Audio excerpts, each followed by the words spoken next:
All right, music fans, welcome back to the Real Music Observer. My name is Dave, and yes, I'm observing real music in real time for real people just like you right there and me right here. So the Eagles are coming out with a song, a new recording. It's not new music per se, but it is a new song by the band The Eagles, as they are part of a tribute album. An album dedicated to the work of Dan Fogelberg, who is just a great artist. He's a guy I've never spoken of here on YouTube, but I'm a big fan of Fogelberg. His music is just a timeless kind of 70s style singer-songwriter bliss, I like to call it. And every New Year's Eve, Auld Lang Syne is usually on the radio somewhere, but the guy had a slew of hits during the late 70s and early 80s, and like many of those singer-songwriters of that era, he unfortunately fell victim to a brand new sound during the 80s. And even though he had a tune called The Language of Love, which I thought was a terrific song for the 1980s, and you can check that out on YouTube or Spotify or wherever, he just never recovered from that complete change in sound. He was more or less like a James Taylor character without quite as much gravitas as JT.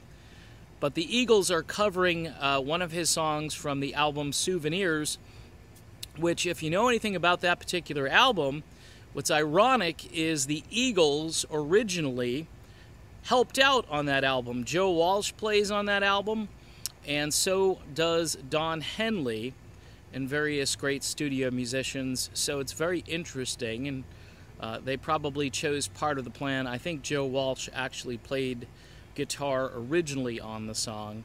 So it's kind of cool that they're going to go back and do Part of the Plan. Now, who's going to sing it? My guess is it's going to be Henley. I haven't heard who's singing lead vocals on it. I think it would be cool to give it to Deacon Fry right now, because he is just, he's a rock star of the nth degree, you know what I'm saying? I mean, I just watched a few videos of him just killing it, and I wish they'd let him sing more songs like New Kid in Town and stuff. If you haven't noticed, I'm not a huge, look, I like Vince Gill. I loved Vince Gill in Pure Prairie League. I loved a couple of his early 90s country rock-ish albums where 90s country was starting to sound like 70s rock, and I was digging that.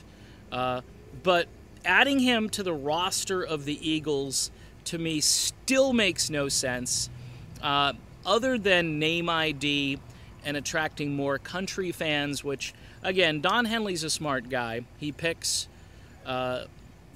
Deacon to sing his dad's parts, and Deacon has done fantastic, and he's getting better and better at it. As far as Vince Gill is concerned, he's Vince Gill. You know what you're getting. You're getting a voice to me that sounds like another Timothy B. Schmidt, and you already had him in the band, so again, I just don't understand why you need two. Everybody says he's such a great guitar player and so forth. Okay, well, so is Joe Walsh, and the Stewart guy is pretty good, and that guy Don Felder, who's hanging out there somewhere, who can really play just about any style of guitar. You got to remember that Felder learned slide. He knew how to pick. One of his best friends was Bernie Leadon, who, by the way, he's out there too, and Bernie can play. So I get it. Vince Gill is a great guitar player. But getting back to this new song, it's called Part of the Plan. It's coming out, I believe, on November 17th as part of a tribute to the late, great Dan Fogelberg, who is one of those artists that is no longer really getting any airplay, even on the soft rock, classic rock stations. Maybe once in a fluke while you might hear Dan Fogelberg. It's a shame, but this kind of music is disappearing fast, and the Eagles are planning to put their stamp on this classic tune. I will talk to you again about real music real soon. I'm Dave, and have yourself a great day or night. Talk to you then.